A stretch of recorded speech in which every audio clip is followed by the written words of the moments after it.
Assalamualaikum warahmatullahi wabarakatuh. Perkenalkan, nama saya Ameliska Eka Putri dari Prodi S1 Manajemen. Saya di sini akan menjelaskan mengenai hasil penelitian saya yang berjudul Bias Kognitif terhadap Keputusan Investasi pada Galeri Investasi se-Bandung Raya. Keputusan investasi para investor salah satunya dipengaruhi oleh behavior finance, terutama para investor muda, karena memiliki pemahaman yang sangat terbatas mengenai investasi. Behavior finance yang diambil pada penelitian ini yaitu ada representative bias dan availability bias.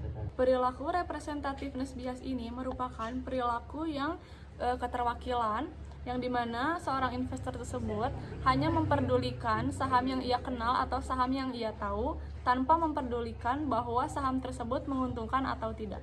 Selanjutnya, availability bias yaitu bias ketersediaan yang dimana para pelaku investor ini hanya mempergunakan informasi yang sudah ada saja. Jadi mereka tidak mencari tahu asal-usul mengenai saham tersebut. Metode penelitian ini menggunakan metode kuantitatif. Sampel yang digunakan menggunakan rumus Levin. Terdapat minimal 97,75 responden atau 98 responden. Sedangkan hasil penelitian ini terdapat 184 responden. Hasil uji regresi linear berganda menunjukkan bahwa nilai konstanta yang didapat ada di 1,2778 yang menyatakan bahwa apabila variabel representatif dan availability bias ini diasumsikan konstantanya 0, maka nilai keputusan investasi sebesar 1,2778. Nilai koefisien regresi variabel representatif bias bernilai positif ada di 0,360 yang menyatakan bahwa apabila kenaikan setiap 1% variabel representatif, maka akan menyebabkan kenaikan pula pada keputusan investasi sebesar 0,360.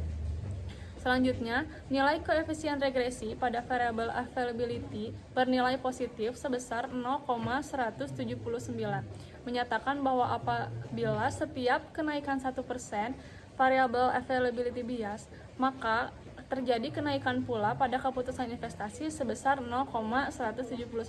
Hasil dari uji koefisien korelasi menunjukkan bahwa nilai signifikansi dari variabel representatif dan availability bias ini menunjukkan bahwa memiliki hubungan secara signifikan. Hasil dari uji koefisien determinasi, nilai R-square-nya 0,442 atau 44,2%. Hal ini menunjukkan bahwa pengaruh representativeness bias dan availability bias ini secara bersama-sama menyumbang sebesar 44,2% terhadap keputusan investasi, dan untuk sisanya 55,8% disumbangkan oleh variabel lain yang tidak ada dalam penelitian ini. Hasil dari uji T atau parsial pada variabel representativeness bias menunjukkan bahwa H dapat diterima karena nilai signifikansi kurang dari 0,05. Maka kesimpulannya, keputusan investasi ini dipengaruhi secara positif oleh variabel representativeness bias. Selanjutnya, pada variabel availability bias, nilai signifikansi ada di 0,002 kurang dari 0,05 yang menunjukkan bahwa H2 ini dapat diterima. Maka keputusan investasi dipengaruhi secara positif oleh variabel availability bias. Jadi untuk kesimpulannya, variabel representativeness bias dan availability bias ini berpengaruh secara simultan dan berpengaruh secara parsial terhadap keputusan investasi pada investor di Galeri Investasi se-Bandung Raya.